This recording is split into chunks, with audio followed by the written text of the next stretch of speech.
Good afternoon and welcome to IAB There, our weekly live stream in which we connect with the digital advertising ecosystem. My name is Jeffrey Bustos. I'm the Vice President of the Programmatic Data Center at IAB. In today's session, which is titled Identity, Privacy, and the Future of Data-Driven TV, we'll be joined by Jason to discuss how to safely, securely, and transparently manage audience intelligence data partnerships, as well as to create better and more sustainable TV advertising ecosystem. Just before we get started, a quick overview of Blockgraph. Blockgraph is a peer-to-peer data clean room inspired by blockchain technology, which I thought was pretty cool. And it's really focused on privacy-compliant data sharing within the TV industry. And the platform features a decentralized identity graph to which all participants contribute in order to make matching data an easy process.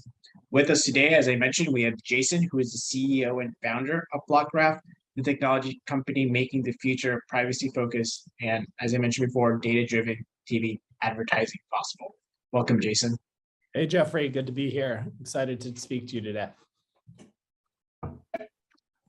I guess before we get started, definitely, tell us a little bit more about Blockgraph and where your company sits within the advertising industry. Sure. So Blockgraph, for those who don't know, is a joint venture. So we are owned by three major media companies. The first two, Comcast and Charter, are both TV distributors and ISP operators, the two biggest in the US. And then Paramount is our third owner, and Paramount, as many know, is a large global content company. So we were formed about 3 years ago, 2.5, 3 years ago, in order to bring together all of the data that's necessary for targeted television and advanced measurement within the TV and CTV ecosystem to exist in a world where privacy was becoming more important, and in a world where there was a lot more fragmentation in how consumers were interacting with premium video and television content. So our goal was, as a company, to provide technology that allowed all of this data to come together in order to make that targeted television and measurable television a reality. That's a lot. You guys are doing. It's impressive. That's quite a feat. I guess kind of like to dig in a little bit, like what are the specific trends you're seeing in the ad marketplace related to data and identity? Yeah, so I think there's three, and I'll take a step back from just the TV marketplace for a second and talk about, and the IAB community these will sound very familiar to many of the members. But there are, I think, three big macro trends within advertising holistically. The first is more privacy regulations and a lot of changes that are being implemented to address those privacy regulations across the industry. And that's manifesting in a number of different ways. I think the most acute way that that's manifesting itself to marketers is that there's a fundamental loss of signal identifier that they can use for targeting. And as a result, they're shifting towards building out their first-party data assets. So I think that's the first big trend we're seeing, is that privacy is causing a loss of signal. And as a part of that, the consequence is that marketers are increasingly prioritizing, how do I develop those relationships with consumer to build out my own first-party data portfolio? The same is true on the supply side or content side, where companies are looking to build out their own audience intelligence, their own identity graphs that allow them to match advertiser data with their consumers, with their audiences. So I think that's big trend number one. Big trend number two is that you're seeing this fragmentation of consumption, and this is acute in the TV and CTV ecosystem as well, each of them having their own data silos. So various publishers and distributors are collecting their own viewing data, their own ad exposure data, their own audience knowledge, and that data is both looking to be preserved by them for privacy reasons, but also because it's proprietary data that they want to use to drive their business forward. The third big trend, and I think this is relatively new, but it's already having a lot of ripple effects through our industry, is that you're seeing a softening of the ad marketplace, which is resulting, it appears to be in both brands looking to be more ROI centric and shift spend into areas where they can measure the outcome of their media and ultimately attribute results to campaign delivery data.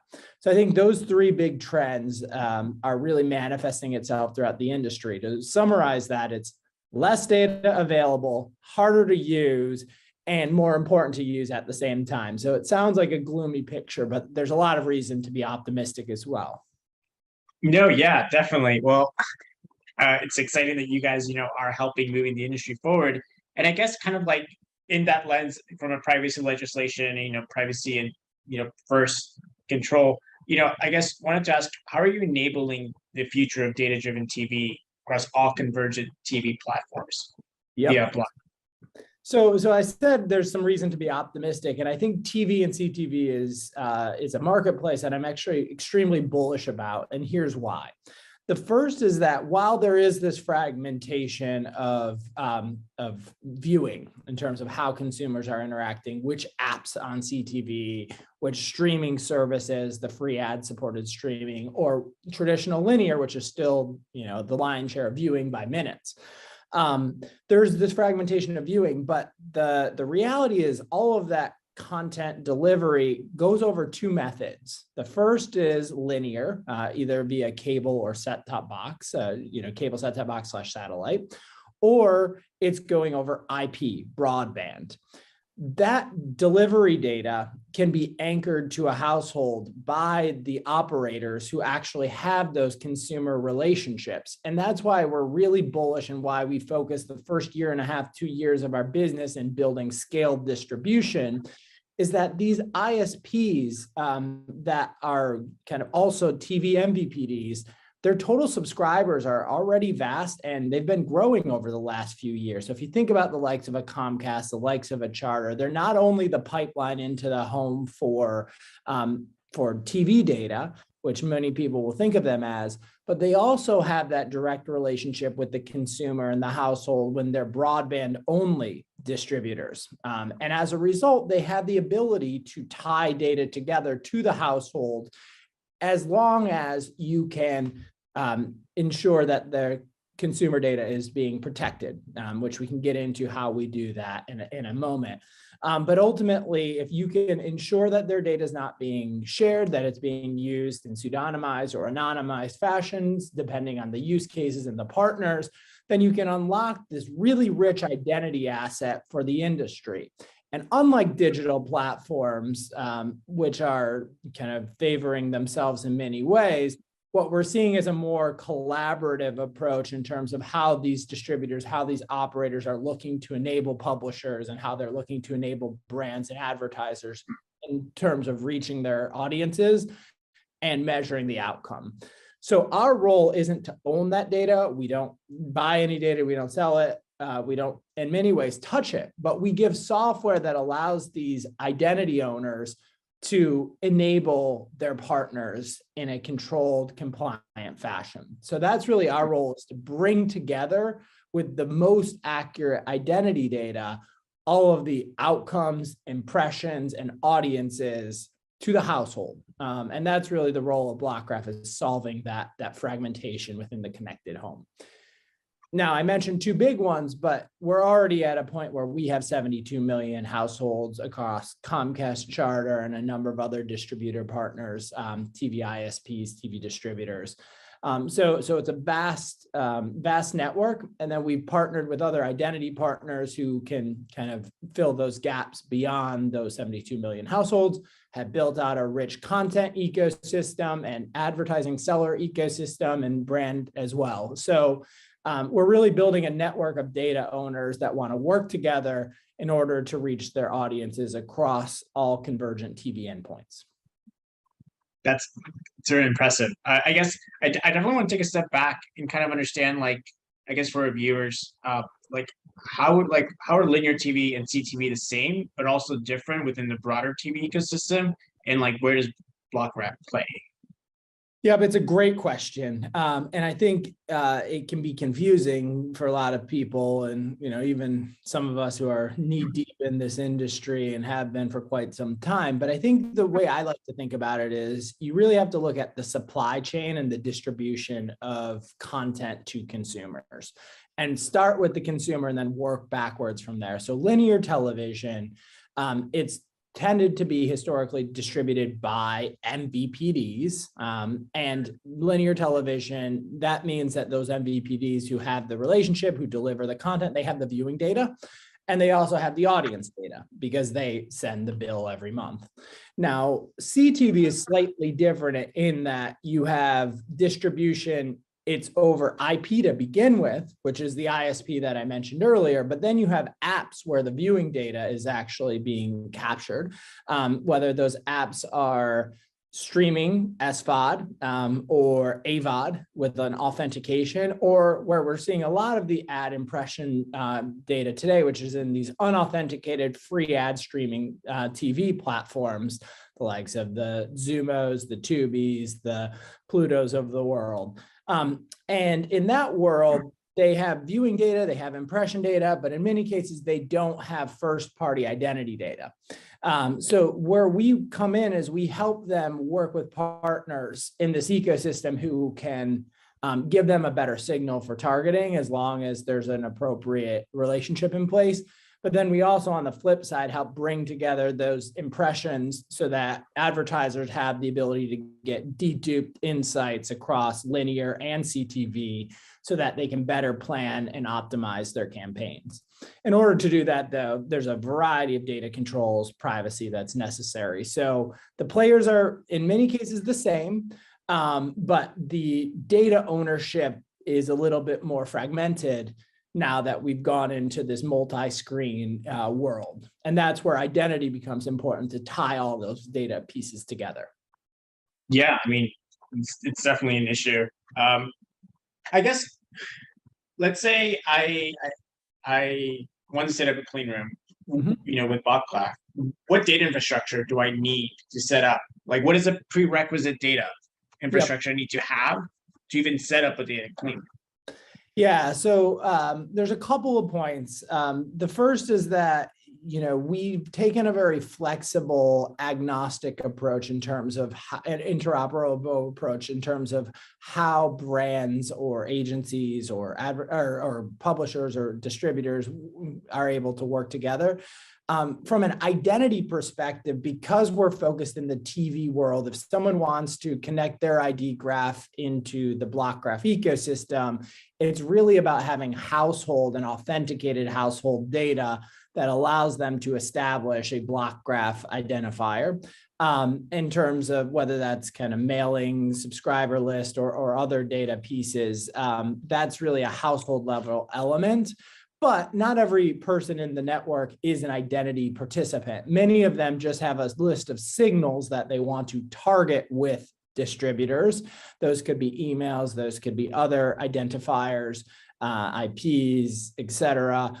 And our software allows them to protect that data locally within their own infrastructure, but then still match it in a deterministic fashion with other parties in this network who have established identity.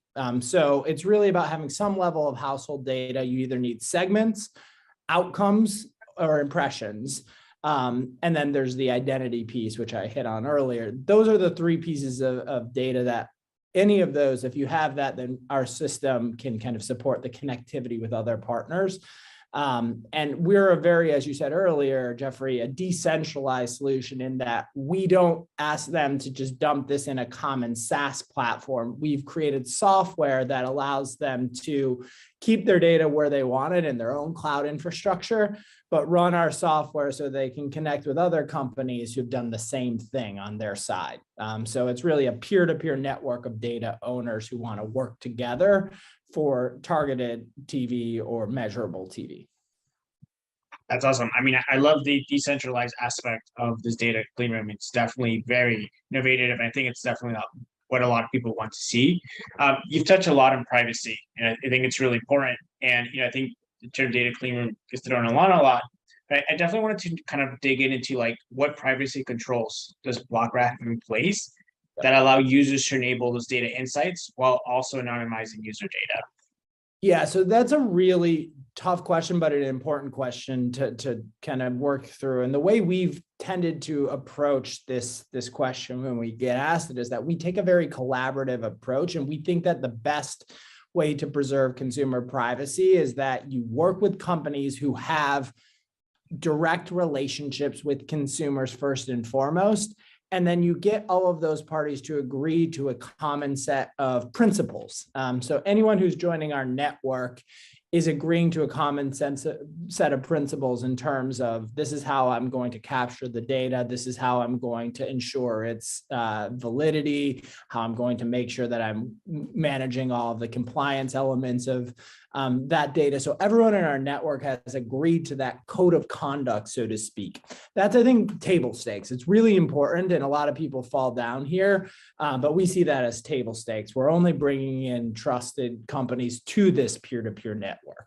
The second piece, and I think this is important, is that we work to develop solutions that can be customized based on the use case and the data owner's own set of needs. So sometimes they might need to implement truly anonymized data for their consumers, and that can be used for contextual planning. It can be used for some measurement use cases or attribution use cases where you need to bring together data, but then truly de-identify and anonymize it so that you can ultimately create better plans, better reporting on the back end.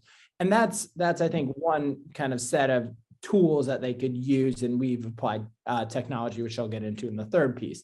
But there are some use cases where pseudonymized data, when you want to do addressable targeting, is necessary. And we also give them the tools to match off of pseudonymized data so they can match record lists to their own subscribers, but not have to share PII or PI with one another. So I think that's ultimately where we've taken a very consultative, flexible approach. But I think there's a variety of technology, and this brings us to point 3, that we've actually instrumented in a variety of PETs that help ensure that once we develop the use case that they want to implement, they're not just relying on contracts, but they're also having technology that supports their needs. And this is where, we developed a pretty novel approach in that when you create a Blockgraph ID, you're not even sharing PII with us, the company. All of that data is being pseudonymized locally on their own systems. And then once they've done that, they can connect with us, but we don't ever see the raw data. And I think that's a pretty innovative approach comparative to some of the other onboarding approaches, or even current clean rooms, which everyone parks it. It doesn't move once it's been parked, but you still have to move over the raw data. So there's some interesting and novel approaches we've taken there. And then we've applied a lot of the kind of more standard, increasingly standard, I should say, PETs to help ensure that there's kind of the right level of noise that's being added when you're matching data or sharing segments to better safeguard the data of the consumer. That's amazing. All right. So we've talked about, my data prerequisites. We've talked about, the privacy controls you enable. And I guess like the final question, how like, let's say I want to bring this data clean room as a publisher or as a brand and kind of make the business case. How do I prove ROI? Like, how do you know it's working, and what KPI should I be using to know if it's working? So the brands have their own media KPIs, which they're going to work with their sales partners or their inventory partners on implementing. And that's part of the ad sales process. And we don't really get involved other than we need to support our customers in measuring the right outcomes to the right individuals or households. But in terms of technology ROI, marketers and sellers and distributors, they really should be looking at it through the lens of what efficiencies am I introducing into my business? And technology is a great way for them to introduce efficiencies.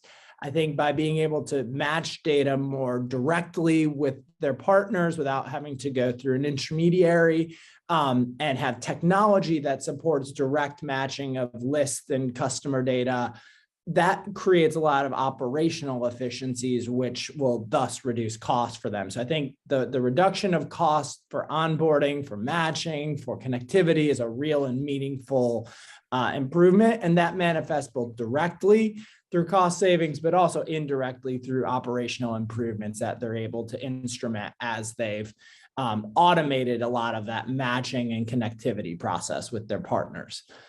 The second thing that they should be thinking about is, are they increasing the scope of the data that they can use? So in a world where you have fewer identifiers, it's getting harder to capture the data and there's more restrictions on its use. The data that you do have needs to be done with really high match rates so that needs to be matched with very high match rates with your partners so that you can increase the scope of the data and the audience that you're able to either reach on targeting or measure on the back end.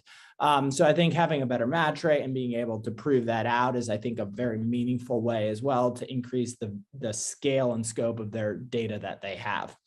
And then I think the third piece is, are you able to, with confidence, with accuracy, protect your data, but still use it for all the use cases that you want? And that's hard to quantify, but I think it's really important for marketers and for data owners, more broadly speaking, to be thinking about, because there is a lot of risk in terms of, as the industry is evolving, as laws are changing, regulations are changing, they need to have confidence that they've instrumented technology as well as contracts, and they're working with trusted partners in terms of when they're using the data. So I think that's the third piece. So it's really the cost and the efficiency, are you increasing the scale, and then do you have the technology that will give you trust in making your data available? Yeah, I mean, that's good to know. I think that's always one of the top questions. And you did touch on the aspect of match rates, and I think that's really important, because obviously, like, privacy controls are very important, and making sure that data is anonymized. But if you're not able to have a healthy match rate, then it's kind of useless. Yep. And I did want to touch on the fact that you guys were able to accomplish 10 times match rate with Kantar, and how does that enhance your role in the industry? So it's a great question. I think historically you've had a trade-off. If you're a data owner, you had to trade off between accuracy and scale. And we kind of from day one felt like that was a false narrative, a false trade-off. And that was only true because everyone was using a concoction of probabilistic methods to match data and various device graphs or identity graphs. We believe that if you could connect data owners to one another and create a system and a technology that allowed them to match whatever signals they have in common with one another, that you're going to increase data match rates as long as you have valid data owners that have scale themselves. And that's why we really focused on these TV distributors / ISP operators from day one, which was a different approach in our go-to-market than some of the other clean rooms. So if you think about these companies, they have deterministic identifiers for TV linear, but also for their broadband subscribers. And they're able to take that to the household data. So with companies like Kantar, they have survey panelists that they have assembled and they've created. And historically, when they wanted to match that data to linear TV or CTV, they might have to onboard it through a third party and kind of connect it with the TV impression data that would also go to that third party. And then there would be some drop off and signal loss. And then they would have to use that third party's graph to tie that together. So they were kind of, relying on that. With us and with our platform, because we've ensured that no data leaves the walls of either party that they don't want to leave, we've allowed this direct match off of a key that they both have in common, which creates this tremendous match rate. And it's really meaningful and it's deterministic because it's relying on the TV distributor / ISP operator subscriber data. And that really ensures that Kantar is able to have a bigger scope of panelists that can be matched TV viewers. And as a result, that opens up the ability for them to measure a lot more campaigns, whether those campaigns are big or small, because now the statistical significance of their panel on smaller campaigns is much higher. This is a really big deal, I think, for advertisers right now who are looking for better ROI measurement at a time where they're under pressure to do more with less, and being able to show, even for their brand campaigns, that they're driving results. This is a big deal. So we're certainly excited. Kantar's been a great partner, but as have their TV distributors that they've been rolling this out with. And we see kind of a similar path forward with a lot of clients continuing to go in this direction of direct matching. Yeah, I mean, the ability to do data enrichment on panel data within a privacy-centric environment is, I would say, industry changing. It's very exciting that you guys are kind of leading the effort there. Yeah, we're very excited, and Kantar has been a great partner. They've been really tremendous in helping us roll this out to the broader ecosystem. And I think the combination of probabilistic data science with deterministic matching is really where we're going to see the industry going in light of all these privacy changes. So it's really the best of both worlds. 100%, 100%. Well, thank you so much for joining us today. This was incredibly enlightening. Thank you kind of for walking us through what your platform does, the CTV space, giving me an understanding, like, or in everyone just listening, how they should set up their clean rooms, what needing to ask, and how to prove success. And finally, for sharing kind of like, how you guys are working with Kantar, improving match rates for the industry. That's really exciting. Well, thanks for having me, Jeffrey. It was great to speak with you today. Look forward to continuing to work together at the IAB. Yeah, definitely 100%. Well, I'm Jeffrey Bustos again, and thank you for watching, everyone. Have a great day.